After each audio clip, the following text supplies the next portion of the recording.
Leroy Jenkins. Welcome aboard the 4 to 7 pod. I'm Chris, joined with my good friend Jerry as always. We are in the middle of our all shit August, and the shit is really hitting the fan as we sit here on the evening of Thursday, August 14th, morning or afternoon of Friday, August 15th, whenever your eyes and ears may be grazed with this beautiful podcast. Both the Yankees and the Mets sit half a game in the last wild card. They both sit in the last wild card spot of their respective leagues by half a game. It's gotten to that point. Quite dire straits. So before we met up here on StreamYard and started this recording, I did promise Jerry that he could start the podcast by screaming. So I'm gonna, the floor is yours. A moment of screaming on the 7 train for the Mets. I don't know if I have a Chester Bennington scream in me. If you know, you know. R.I.P.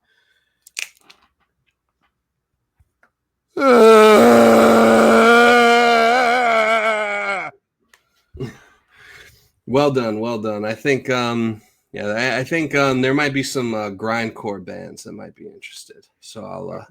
Granted, I didn't put myself in optimal conditions. I probably should have tea with honey. A few halls. I mean, I as someone who does play-by-play, and when the stuff builds up, you learn all the tricks to make sure you're ready to go.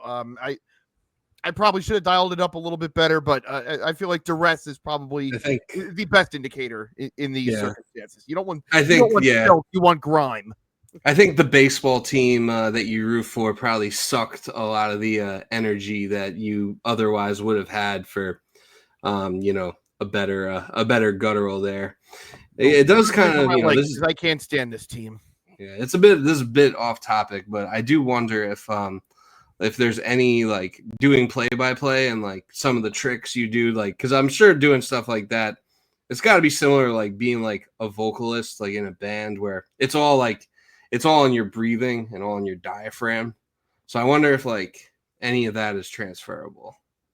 I mean, there's part of it. I mean, like, I've been mostly fortunate that for as long as I've done it, there's been very few times where I was sick going into a broadcast and I was like, oh no, this is, man, how am I getting through this? Like, usually a couple days out, I'll know, like, okay, I got to do something right now. Like, I'll go get like an emergency, or, people who travel know about this sort of thing, but it's like, I'll try anything. Like, I'll take like a 45-minute shower to like try to clear my sinuses, or like, I'll like a whole carton of orange juice, like whatever I got to do. But it is funny. The one time that I did get caught was when I did PA. And this was at my old... So I did PA for basketball, the public address, in venue. And I did that at my high school for a long time after I graduated, because that was really like my first real job. And it was like the last game before winter break too. And we had a kid named AJ Linden. So you can picture, I would always drag out the name. And he would hit a lot of threes. He was our best scorer.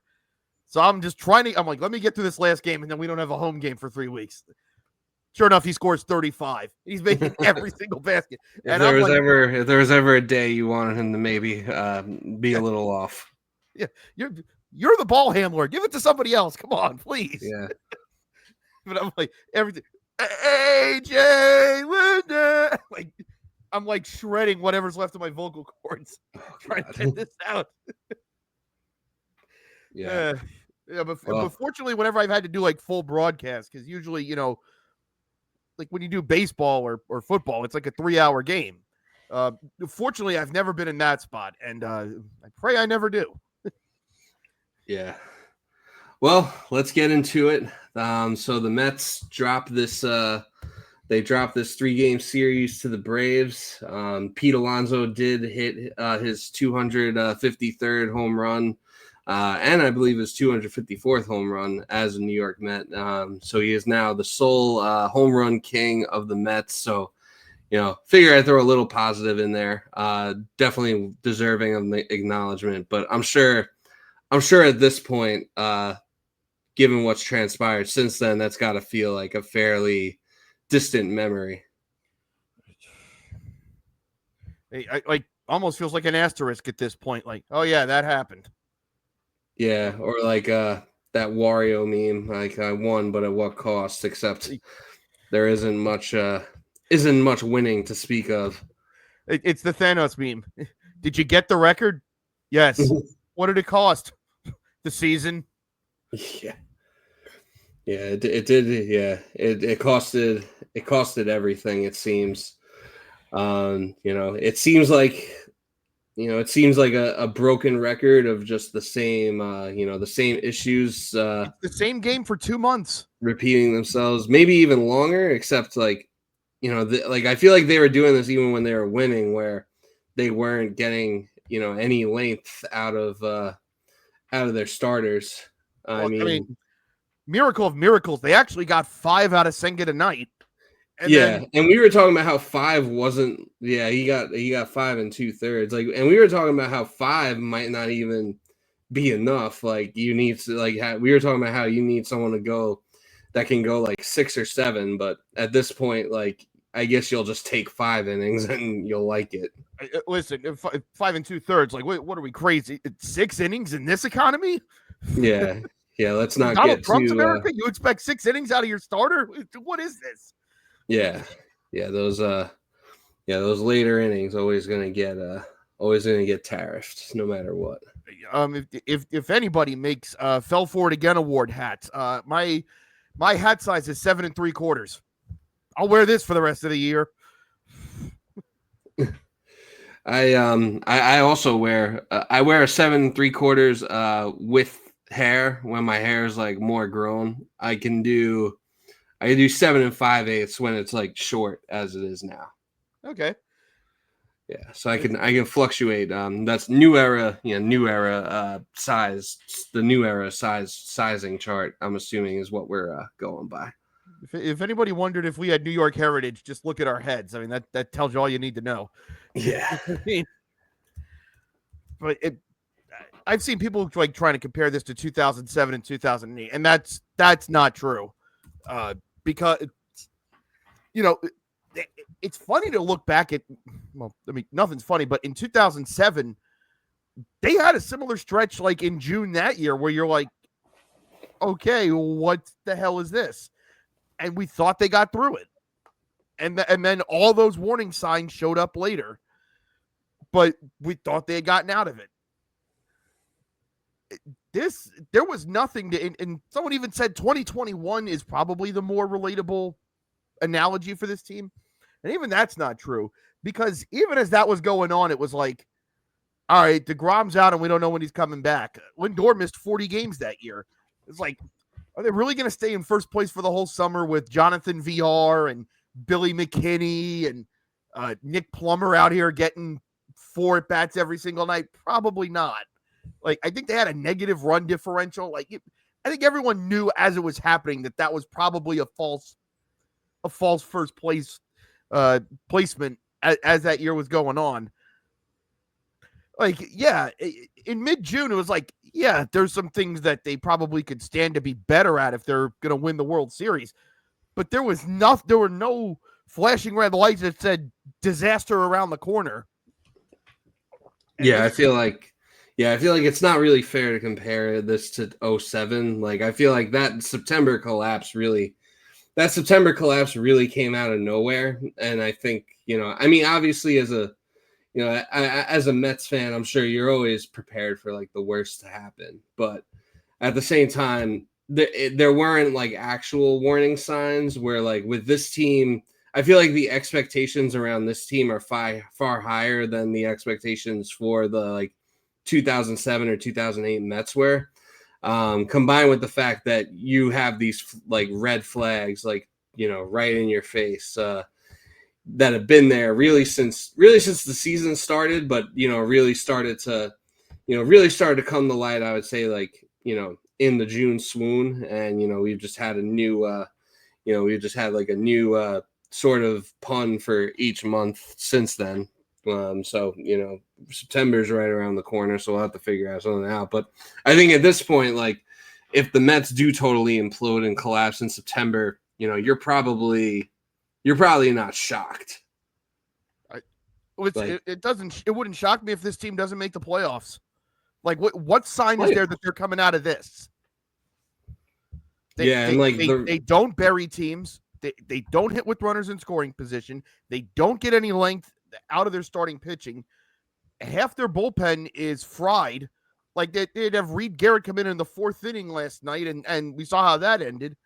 And even the super bullpen now that, took us a little longer than it did for the Yankees, but the super bullpen has now cost them at least 2 or 3 games. And maybe the most frustrating part of all this is that our super bullpen cost us a game right away. But as I said, it took us a little longer, but we both reached the same conclusion. I guess maybe the most frustrating thing, because I was thinking about this today, getting ready for the show, is that the 2 biggest lessons that we got out of the playoff series last year when they lost to the Dodgers were, they had chances to get back in those games they lost. I know people are going to look at it and be like, oh, well, the Dodgers smoked them 4 times. Yes. But also, in each of those games, they had chances to get back in that early against shaky Dodger starting pitching. And, the winners write history, and, this, call it sour grapes or whatever, but the Mets could have made that more of a series than it was, and they didn't. And the reason that they lost that series was because their starting pitching got jumped. And how many times did the Dodgers have a big inning in that series that either got started because they walked somebody, or got kept alive because of a walk, or got built on 2 or 3 walks in a row? So none of the things that knocked them out last year did this team take to heart. It's still the same pitching approach. It's still the same hitting approach for a team that was 6 wins away from a world championship last year. And they just looked at it and said, no, we're good. We don't have to change anything. Like, I don't care how you get there, but if you're going to just do the exact same thing again, we all know what the definition of that is. Yeah. It's the definition of insanity. You're throwing the same shit at the same wall and hoping it'll somehow stick this time. But it's it's very clear that it's not. And like, I think it's rearing its head. Like, these types of problems are rearing their head a lot earlier than they were last year. Like, last year it was kind of this magical thing, and you were able to get by, pretty much until you ran into the Dodgers, who, were by all means were the best team in baseball. So it seems that, they didn't necessarily take what actually lost them that series to heart. They kind of just were like, all right, well, we can just add Juan Soto to this lineup, and, in theory, that's our 6. Those are the 6 extra wins that we needed. And I think that this year's Mets team, and maybe even last year's Yankees team, are kind of like a cautionary tale that you can't just add, like, everyone wants to add, a future Hall of Fame hitter in their prime. I'm not saying it was like a bad move for either team to have Juan Soto, but I think it's like a cautionary tale that you can't just add like one of the best hitters in the game to an already great lineup and expect that to be the thing that puts you over the top if the pitching and the bullpen are still, if you're still having the same problems that you've been having for the past couple of years. Like the pitching factory can only take you so far in this economy. Like at some point you need an ace. And I do think that it was, hindsight being 2020, obviously, I think that it was kind of a big fumble. I know we've discussed that maybe the market didn't materialize, but I do think it was kind of a big fumble for Stearns not to go after like a true ace for this staff, or at least someone that can go into the 7th inning, because you're going to need that every once in a while, especially if you are going to even, if you're going to do anything in the playoffs, if you're even going to make the playoffs. Like, at some point between now, in the next month and a half, you're going to need someone that's going to be able to give you that length. And right now they just don't have it. I think at this point, Clay Holmes probably needs to move to the bullpen. Agreed. And, you got Nolan McLean's coming up. He's making his debut Saturday, correct? He is, and I feel for him because now, like, the expectation is like that he's supposed to come in and be the savior, and it's like, yeah, no, yeah, like I think he'll be good, but like to expect him to just fix all this for someone who hasn't even made their first major league start yet is insane. Yeah, that's kind of a tough spot to be. That's kind of a tough spot to be put in to start your MLB career. Like, you're at you're home this weekend, right? To the against the Mariners. Because then we finish in Williamsport. That's right. You got the Little League Classic on the Little League Classic. Oh boy, I can't wait to be Sunday. on ESPN on Sunday night. Yeah, yeah. I'm sure. Surely they won't have fun with that at all. Yeah, surely there will be no. Yeah, surely there will be no Little League jokes made about anything that might happen. No, Sports Center immediately after won't be a yuck fest. No. People think we're crazy. Maybe I am. Maybe I fucking am. You might be. Now, this may be good news. It may not be good news, depending how you look at it. But the Reds do have to play the Brewers this weekend. And the Brewers are the hottest team in baseball. They've won like 12 games in a row. On one hand, you got the Reds running into the hottest team in baseball, but on another hand, every hot streak does come to an end, and this would probably be for the Mets, the Brewers' hot streak coming to an end against the team after they just slapped the shit out of you. For that to happen against the team that you're directly competing with for that last wild card spot is definitely not a good place to be. I don't think you realize how much spite against us carries a team. Yeah, the Brewers. Rhys Hoskins might be in the Brewers clubhouse like this weekend. Like, hey guys, like we had a great winning streak. No reason in particular, but if you wanted to take your foot off the gas and maybe take a series, take it easy for a series, this would be the one to do it. Not for any particular reason. You know what they say, fellas? Champions always take it easy between August 15th and 17th. Yep. That's yes, that is notoriously the time where champions chill. So yeah, I thought about this last night after Peterson had the 5-walk inning. Jeremy Hefner can go too. And I know this, maybe this makes me sound irrational, and maybe this makes me sound like a WFAN call, or fuck that. It might make me sound like a WFAN host. I don't care. Again, we talk about the approach, and this is, again, nothing was learned. Nothing was changed in terms of, hey, maybe we should try filling up the zone instead of just living on the corners and nibbling and nibbling and nibbling, because this is the same shit as last year. And look where it's getting you. Instead of trying to fill the zone, and yeah, you might run into teams that love it if you fill the zone. You make adjustments. It seems to be a banned word in this clubhouse. Yeah. But and not only that, can we name? I think Jeremy Hefner's been the Met pitching coach since 21 at least. Can anybody name a pitcher that he's improved? And you can't even say David Peterson because he almost ruined him in the first place. Yeah. No, and Peterson hard to might have say. just been a case of he needed to get healthy. I don't even know if there's anything tactical or from a baseball perspective that Jeremy Hefner fixed. I mean, maybe Sean Manaea. Well, even Manaea's whole thing was that he saw Chris Sale's arm angle and changed it. He was not taught that by he was not taught that. He picked that up on his own. Yeah, if anything, Jeremy Hefner is probably mad that he did that. Knowing how it's gone, yeah. And it makes me nervous with McLean, Sproat, and Tongue. I mean, obviously McLean's going to debut this weekend. Sproat might before season's end. And Jonah Tongue will be up at some point next year. Hopefully he doesn't ruin them. Yeah, you can only hope.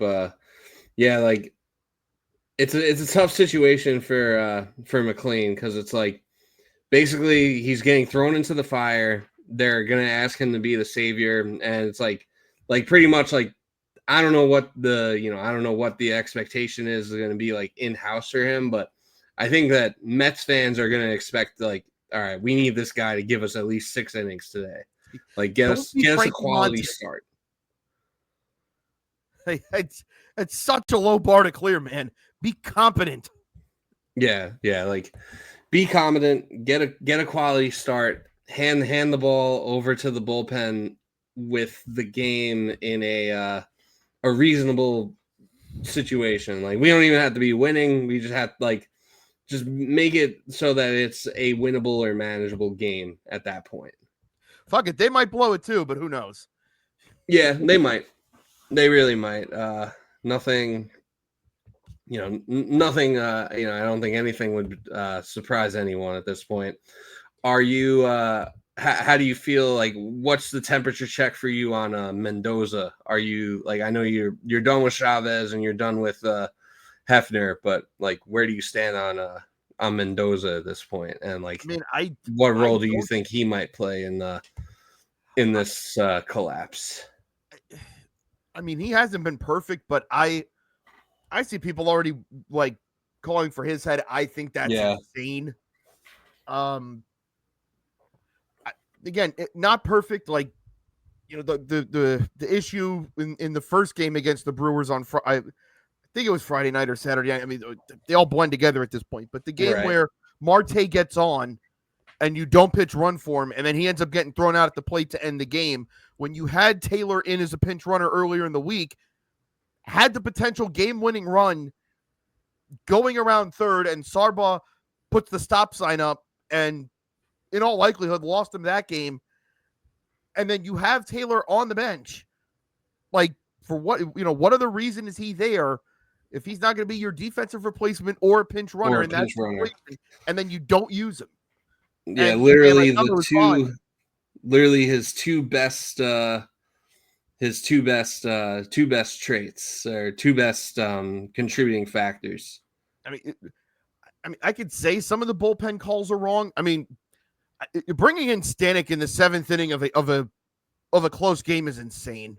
That one is honestly, it's indefensible that Stanek's still on the roster at this point.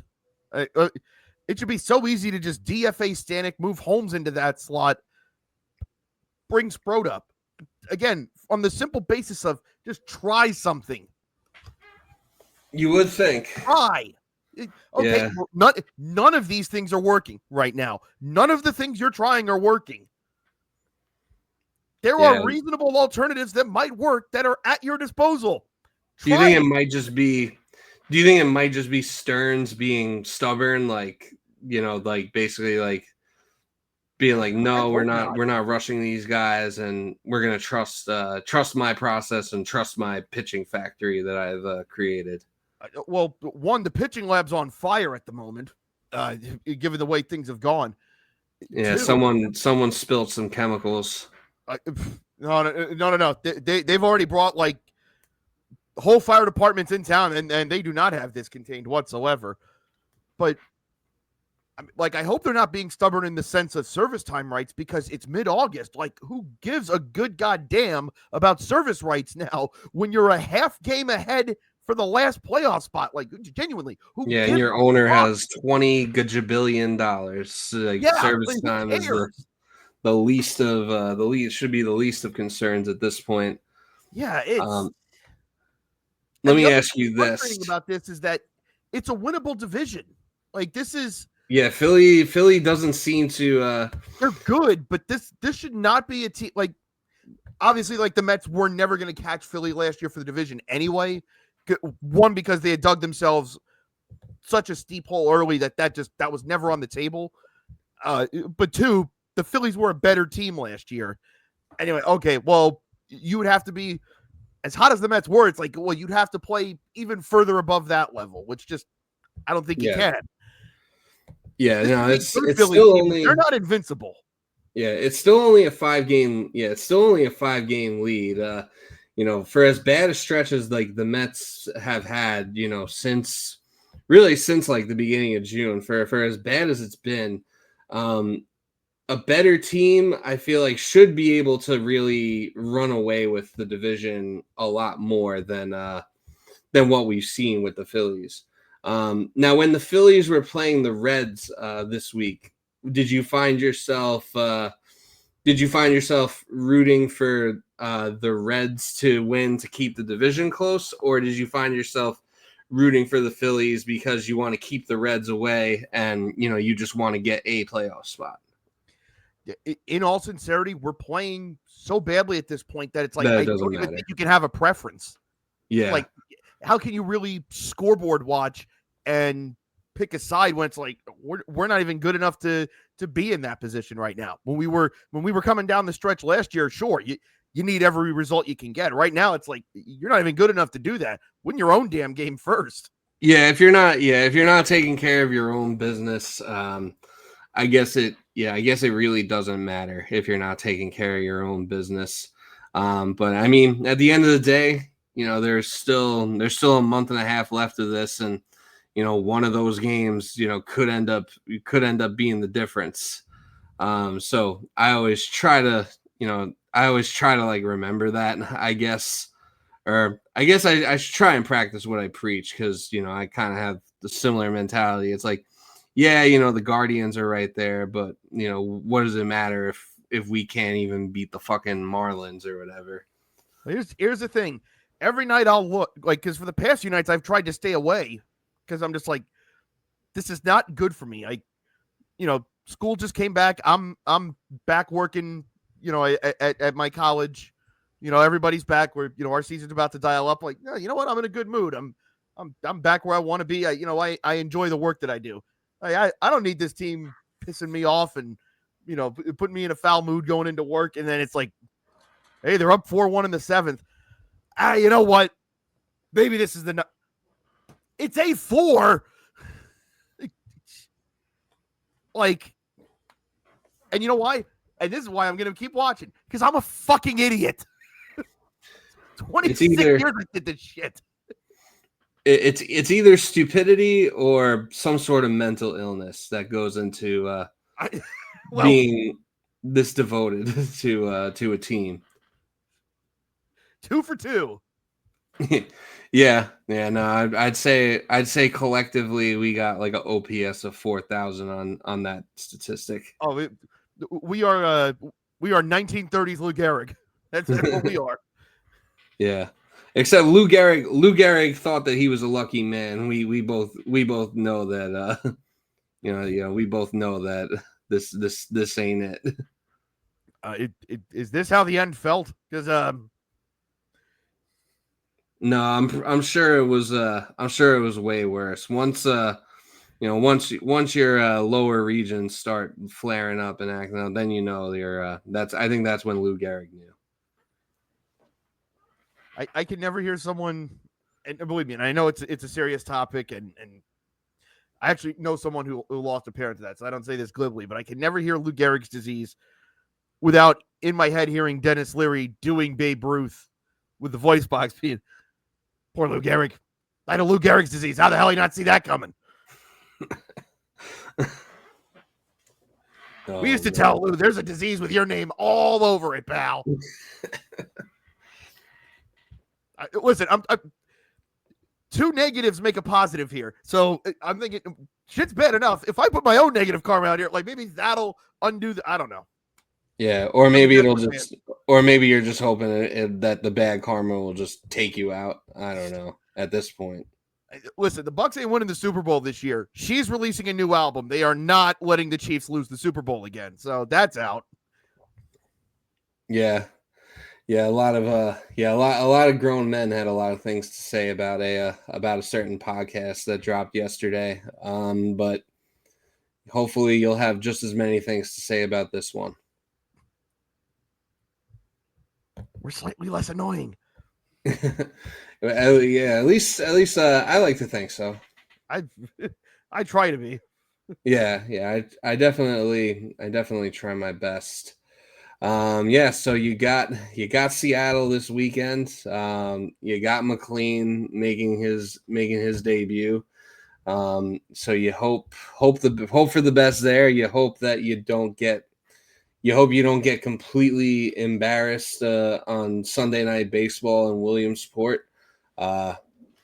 Although maybe the sports book should like keep that game off limits since it's like on a little league field, basically being played at a little league level.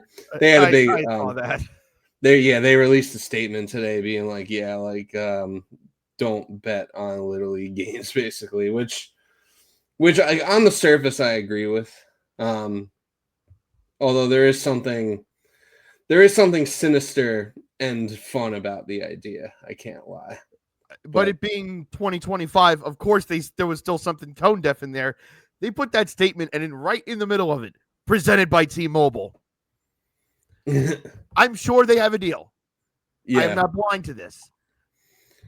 Yeah, I'm sure T-Mobile has a deal with one of the. Yeah, I'm sure T-Mobile definitely has a deal with one of the books. So yeah, it's always. I was gonna say, yeah, maybe like T-Mobile's like, hey, we didn't do anything about it. Like, hey, you keep us out of this.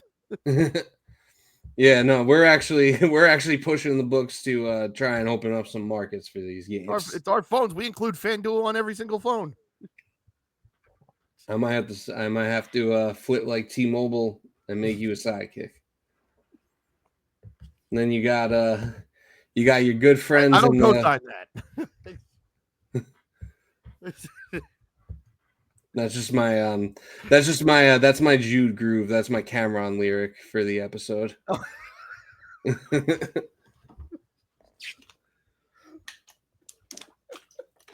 then after that, you got your good friends, the Washington Nationals, who I'm sure, even though it's not been a good season for them, and they're probably just,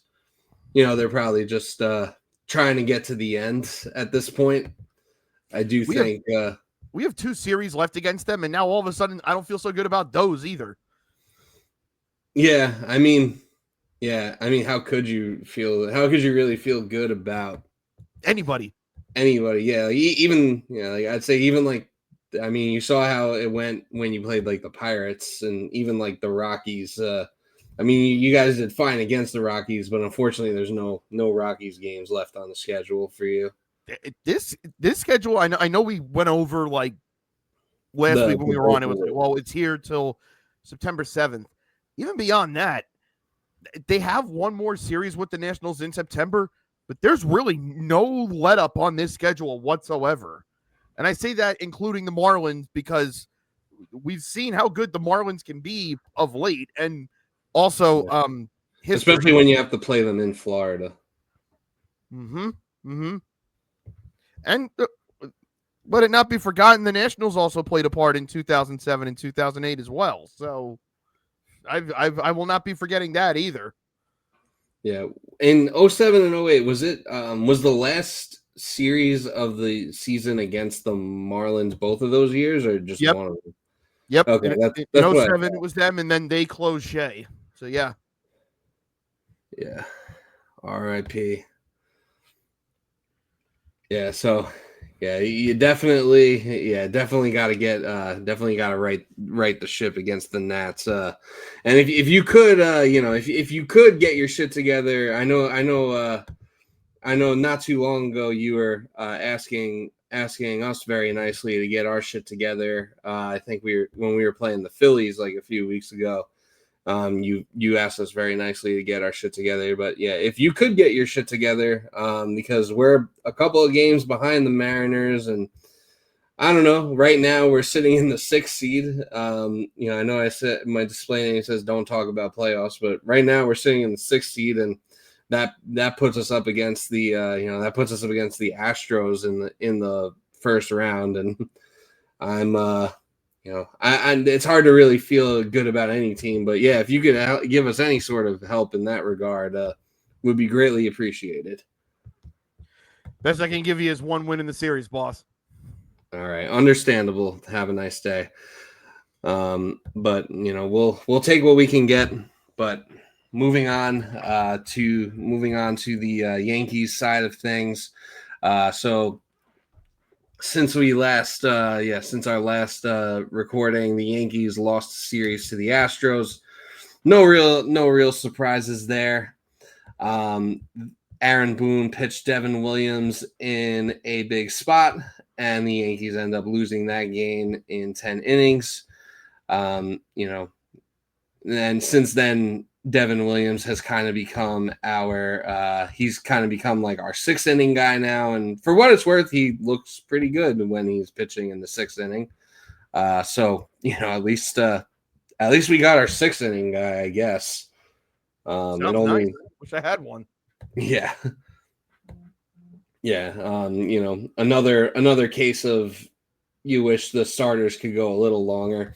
But there are definitely some parallels with some of our struggles as far as, some of these things go. I mean, I'd say, our pitching and bullpen probably not as bad or as dire as the Mets situation. But a lot of like the things that happen during these, during these long stretches of mostly losing are kind of similar. Like, you mentioned how it always seems to start with a leadoff walk, right? Or something like that. Like, for example, in last night's game against the Twins. So we took 2 out of 3 against the Twins, which, that's cool, I guess. We won a series against the Twins. If we didn't win the series against the Twins, like, that's when it's like, okay, now I really have to worry because it doesn't matter what year it is, who's president, what rights are being taken away from you in front of your very eyes. The Yankees always seem to own the Twins, for the better part of the last 20, 25 years. So if they were really, if they dropped 2 out of 3 or got swept by the Twins, then it's like, all right, I really know that like this team is in big trouble. And, but at the same time, it's cool they won the series, but I think for all the series, and generally I'm cool with taking 2 out of 3, but I think for all the series that they've, all the lost series and all the losses that they've accumulated to get themselves from a point where they were, because they were almost 20 games over 500 at the end of May. Now we're 7 games over 500 with, holding a 1-game lead over the corpse of the Guardians for the last. You don't hear that, do you? I don't hear anything. All right, good. All right. All right. Dog barking, so I just wanted to be sure. All good. Yeah, the I thought I was saying something wrong and you were correct. No. And then I remembered. But we currently, we're holding this 1-game lead on the course of the Guardians. But in the game last night, which I didn't necessarily expect to win because we were going up against Joe Ryan, and for all the series we lost, it's like, all right, can you please at least sweep the Twins? Like, that's kind of a game you need to have. I'll take the series win, but really could have used the extra win. But it kind of started with that ground ball. I think it was in the 7th or 8th inning. It was a ground ball to Anthony Volpe. He makes a nice play to field the ball, and then he kind of does like the Jeter jump throw, and Ben Rice like couldn't pick it. And so I guess I'm not sure if they scored a E6 or E3. But he wasn't able to pick it. So, the leadoff runner gets on, and then the Twins score, the Twins score. It was a 1-1 game. The Twins scored 3 runs that inning. And then that was all she wrote. Right. So it always, they scored that an infield single. You know what? That's fair. It was a pretty close play. He may not have He may have beaten the throw anyway. Like if you throw him out, like that's an all-world play. If you don't get him, like, hey, it's Byron Buxton. Yeah, it is a really hard play. But it did all start with that. It starts with like a tough play where you wish you would have just got the guy, and then you don't. But here we are, and it's kind of, Judge is back, and it seems like he's finally starting to break out of his slump that he's been in since coming off the IL. He's starting to hit some home runs, but there just seems to be there's something missing from this team right now. And I don't know if it's I think a lot of it has to do with urgency. There just seems to be an overall lack of urgency with the Yankees as they're clinging to this playoff spot. Like, everyone just seems to think like, all right, like, we'll be good.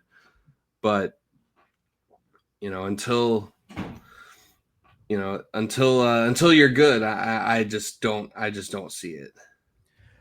It's one of those things that it really is an eye of the beholder type thing. And I know I've seen Kev talk about this kind of thing where it's like, we've talked about, like, it doesn't matter what they say in press conferences, because whatever they say, we're going to say the opposite. And, if they were out here like throwing helmets or, slamming their glove in the dugout, I'd be like, all right, cool. Like, then do something about it, Yeah, you're still losing. And if they're playing it this way, it's, they don't really care. But, if they rip off like a 15-1 spell, like, here out of nowhere, you'd say, oh, well, they didn't let the pressure get to them. They were always in control. So it just, it's results based. It's definitely results based.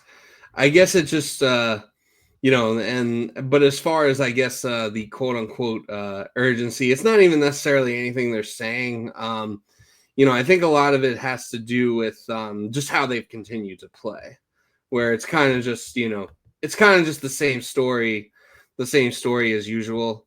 It seems like anytime they face another team's ace, and obviously, I'm sitting here like recording a podcast about it, but it seems like they never seem to like get to a really good pitcher. Like, it seems like whenever they face like a Joe Ryan or like a Hunter Brown or someone's ace, like, you just kind of know, like, all right, we're going to pencil this one in as a loss. Like, we're not going to hit them at all.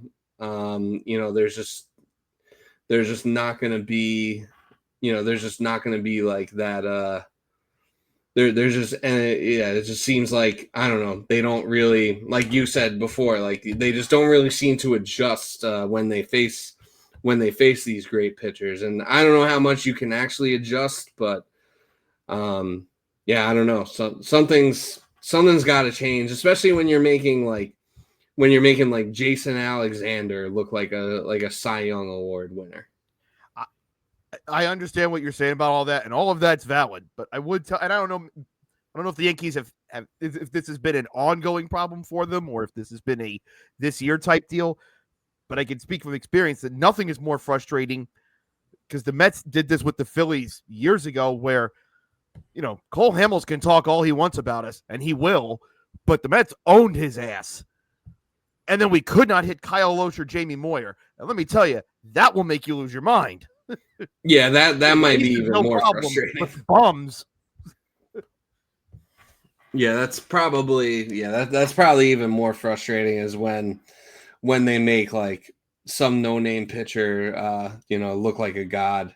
But like, I don't know. It seems like, I guess there's always going to be like that kind of that one-off kind of thing here and there. But I mean, this year I'd say more than I can remember in recent years, it feels like I'm like, oh, Yankees are making like create a player, insert name here, look like the second coming of Pedro Martinez. Like, I found myself saying that a lot more. So, it's frustrating, but I guess it's also like they're also not getting to the great ace pitchers. Like, you kind of know that those can be penciled in as losses as well. So there's no real middle ground. But do I dare give you the week ahead? Go for it. So for St. Louis this weekend, tomorrow night you face Andre Palante, who has an ERA just shy of 5. Yep. Who is 6-9, not nice. Yeah, we got Luis Heel going, if my information is correct. That is correct. Then Sonny Gray, who's 11-5, but his ERA's actually jumped to over 4. I could have swore it was like low 3s, like recently. Yeah, and we got Freed going in that game, and he hasn't had a good start since like the end of May. It seems like somehow his ERA is still under 3, but it feels like it's been like 87 years since the last time he came out and gave you like a great outing. And I realize Will Warren is pitching on Sunday, but you're also facing Miles Michaelis, and yeah, those numbers are grisly. Will Warren actually outside of getting absolutely shelled against the Dodgers, and like one or two other bad starts earlier in the year, Will Warren has actually been like really solid for us. His ERA is a little high, but it's in like the 4s, but he's actually been a pretty solid pitcher for us, all things considered. So but I already know Sonny Gray. He did have I a already bad know one Sonny against the Gray Blue is going to Jays. shut us out on Saturday. Preparing for it now. He did get shelled by the Blue Jays right before the 4th of July, and since then he's been mostly fine, actually. So actually, you weren't far off. Yeah, Will Warren really just had since the Dodgers start, he had the bad Blue Jay start, but that's been it. Like most and that was around right before the 4th of July, I think. Yeah, it was the 11-9 game. Yeah. Okay, yeah. For the last month and a half, Will Warren has been A-okay. No complaints about him. And then after the St. Louis series, it's Shane Baz, who also has an ERA just shy of 5. Wonderful. I already know that's not going to go too great. And then the next night is Drew Rasmussen, who has a whip under 1. All right, awesome. So we're gonna lose a series to the Rays. And then next Thursday, it's Lucas Giolito, who's just, he's all right. He's a 3.77 ERA and a whip of 1.2. He's all right. Yeah, I feel like Giolito, he was like, at one point, he was like really fucking good. Like back when the White Sox were like kind of contending and looked like they'd be really good for a long time. And like, we see how that played out. And then like, I feel like he was really bad for a minute. And I feel like he's kind of just regressed to the median. Also hurt, I think, for him. I know he was definitely hurt last year, but I think by the end in Chicago, he was still hurt too. So, most of his lines seem pretty. For some reason, I remember him getting shelled a ton early. That appears to be. He had 2 bad starts in May. Other than that, oh no, there's a bad one against the Angels, but other than that, again, generally fine. Like most of this is like, yeah, I would sign me up for that right now. I would take all of these starts. Yeah. Yeah. Wait, you went into the 6th inning? Yeah, sign me up. Yeah. You go into the 5th inning. You didn't walk the ballpark and recreate the Bugs Bunny cartoon? Sick. Get in here. That Bugs, you talking about the one where it's just like, yeah, you just see the conga line around the bases. Yeah. Yeah, I do. I do love that. I feel like the Yankees are good for a stretch at least once a year where that meme is like very relevant. Not quite the stretch we're having now. I feel like right now the biggest issue with the Yankees really is that like they just don't seem to put full games together. Like if the pitching's good, they won't hit at all. If they're hitting, then they're gonna lose like 11-9 or 13-12. It's that slider meme where it's like click this one, the other 2 go. Click this one, the other 2 go this way. Click one, all 3 go the other way. It's a classic case of that. But yeah, we got the Rays, we got the Cardinals, then we got the Rays. Then I think after that, then we got Boston. So that'll that Boston series will definitely loom large. That's I think that Boston series could be like a deciding of whether or not we make the playoffs. I know we're in the Yankee portion, but I feel like you would be able to relate to this, and I extend this as an olive branch right now. Can I have a sidebar right here? Go for it. Absolutely. I used to be very much a neutral to generally fine with the Red Sox because, again, the enemy of my enemy is my friend. Sure. Over the past couple of years, Red Sox fans are still trying to run the tortured gimmick. You don't get to do that when you've won 4 in 20 years. You're done. Yeah, 4 in 20 years plus. I'm not hearing any. I'm not hearing any of that shit from Boston fans in general. You got 4 World Series in the last 21 years. On top of that, they've been in the the LCS on several occasions. Yeah. And then the Celtics have won 2 finals in the last 15, almost 20 years. And they still haven't shut up about that one in 2008. They almost won again in 2010. No need to rehash what the Patriots have done, terrorizing my life for most of it. And even the Bruins, even the Bruins won a cup and got back to the finals. So yeah, I don't want to hear any of that. Did you see while we're on this topic, did you see that ESPN has the sports misery index bot thing? Oh yeah. Yeah, I did that. You filled it out. What do they say? I believe they had me in woeful was the worst one, right? I think they had me in the flailing. Yeah, I think I was it might get better for you, but you should have a drink. And I'm like, yes. Yeah, I think I was in that same. I was either in the flailing one or I just did this yesterday. I was either in the flailing or the one above flailing. I guess the Yankees carried a lot of weight. Yeah, the Bucks winning a Super Bowl in the last 5 years, I think, kind of minimized mine. The Magic were top 5 for basketball, which yeah, it killed. I've seen us get close twice, sure, and we've lost stars, sure. I don't feel nearly as tortured by the Magic as I do by the Mets. Let me. Yeah. Also, because the Magic are in a national punching bag, that kind of helps. Yeah, you can kind of slide in under the radar with the suck. Although should be a good year for the Magic. One of my good friends, who's a former coworker of mine, is a Boston guy, and this is kind of why I started this rant. But the other day they unveiled the Christmas schedule, and he sends me something that's oh man, first time the Celtics aren't going to be on Christmas in 11 years. I'm like, we haven't been on since 2011, but keep talking. Yeah, fuck out of here. Yeah, you think I give a shit? I sent him back. It's. Have you ever seen the picture of?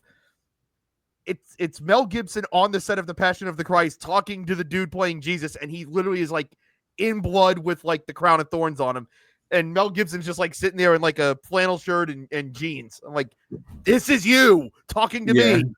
Yeah, yeah, that's kind of suffering.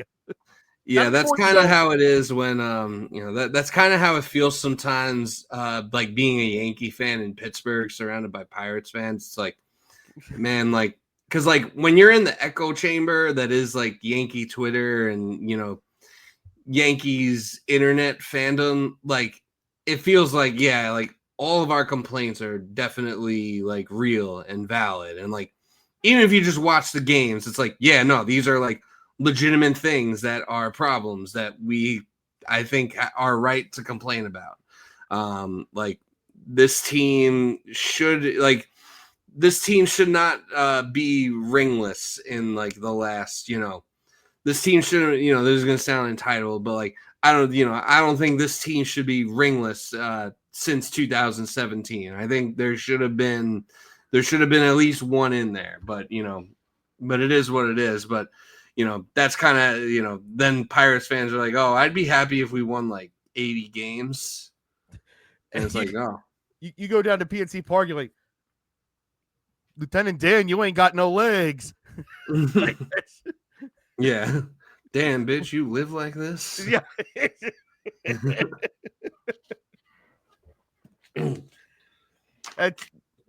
As a Bucks fan, that's what being around Jags fans is like. Okay, yeah. It could always be better. It could always be worse.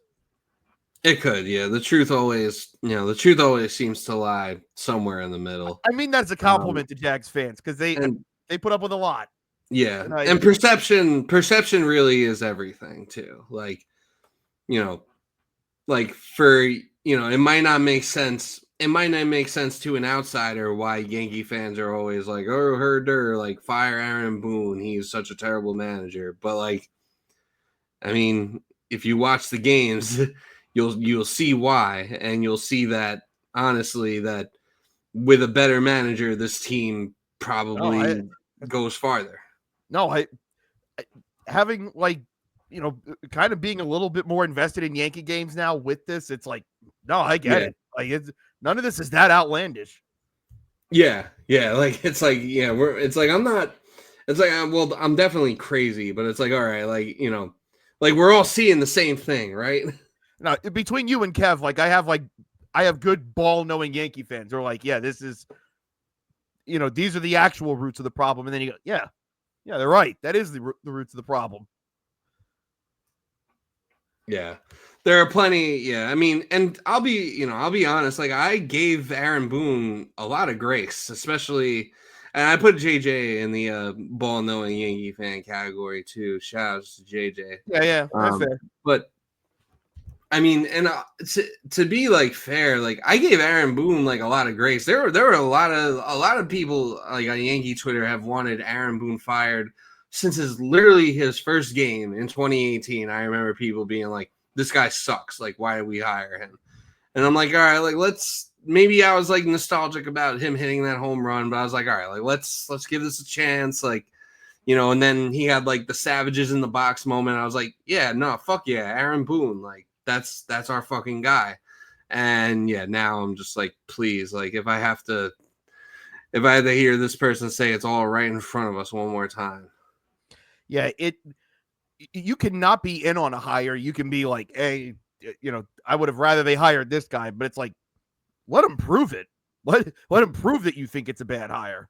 I've pretty much for every team that I root for, I've pretty much been able to talk myself into every hiring decision that all of those teams have made, except for Adam Gase. That was the only one. That was me with Greg Schiano. That's the one where you just know from the beginning it's not going to go well. And this was before I even knew like any of the stunts he was just going to pull. It was just, man, well, he did such a great job with Rutgers. It's like, what did they win? Like, if you're going to be the college coach coming up to the NFL, show me something. And I know a lot of college coaches going up don't work out. Fine. But at least be like, hey, this guy won 3 national championships. They've won 10 games in a row for 8 straight years. Well, okay, he must know something. Greg Schiano's big accomplishment was he made Rutgers not ass for a little bit. I was supposed to be impressed. Yeah, I mean, to be fair, that is pretty impressive, but yeah, not exactly like what you want for like his best bowl game was like the Sun Bowl. Like, okay.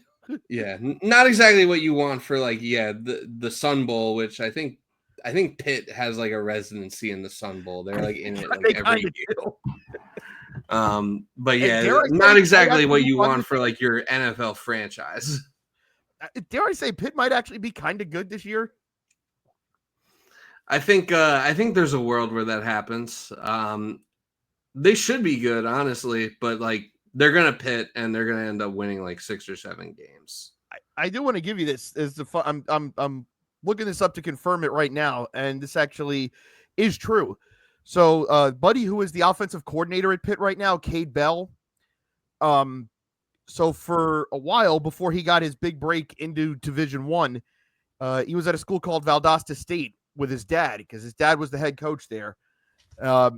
They played in the conference so the school that I work at used to have football, and I did the radio broadcast. Valdosta State was in our conference, and they won a national title in 2018 in Division II. That's the best team I ever saw in person. Wow. That team regularly put up 50, and I was like, I don't know if his dad's the one calling the plays or if he's the one's drawing them up, but one of them's really smart. It turns out Cade Bell knew what he was doing because Pitt's offense is pretty good now too. And in Pat Narduzzi's still the head coach. That's not an easy feat to pull off. Yeah, I agree. Yeah, they're kind of in a situation when I feel like that's like I feel like it's a pretty there's definitely some discourse around Pat Narduzzi because I don't think he's the best coach. I think he's incredibly flawed. And yeah, now we're like really going off the rails. But at the same time, it's like, who else is there really out there that they could replace him with? It's you're gonna have a base level. Your floor that would actually like come to Pitt. Yeah, like your floor's okay with Pat Narduzzi. It's like you're never gonna be embarrassing, but it's like your Pitt. You have a higher ceiling. Like you've seen it. We've seen it in our lifetimes. You can actually be pretty good. Yeah. Do you want to go for that, or are you comfortable living here? So. Yeah, it's granted we're off the rails, but we needed something to. Quite literally, it's the nothing else to smile about in my life meme. Yeah, yeah. A smile would be nice. But yeah, if our baseball teams could give us a reason to smile, that would be even nicer. So, I guess we'll leave it at that for this week. A little bit of a shorter episode. But thank you all for tuning in as always. Make sure, of course, that you are subscribed to our channel. Make sure you're subscribed to the Middle Initial podcast as well. Hopefully, if you are, if you're watching this, hopefully you're someone that is cool that we fuck with, and hopefully you will be at the Week 1 Middle Initial tailgate for Jets versus Steelers. I definitely plan on being there, so it would be cool if anyone tunes in or subscribes to the show. It would definitely be cool to meet you all and drink a beer with you. So we'll leave it at that. Thanks for tuning in. Subscribe, follow, rate, review, unsubscribe, resubscribe, and we'll see you next week. Pray for us. Pray for us all.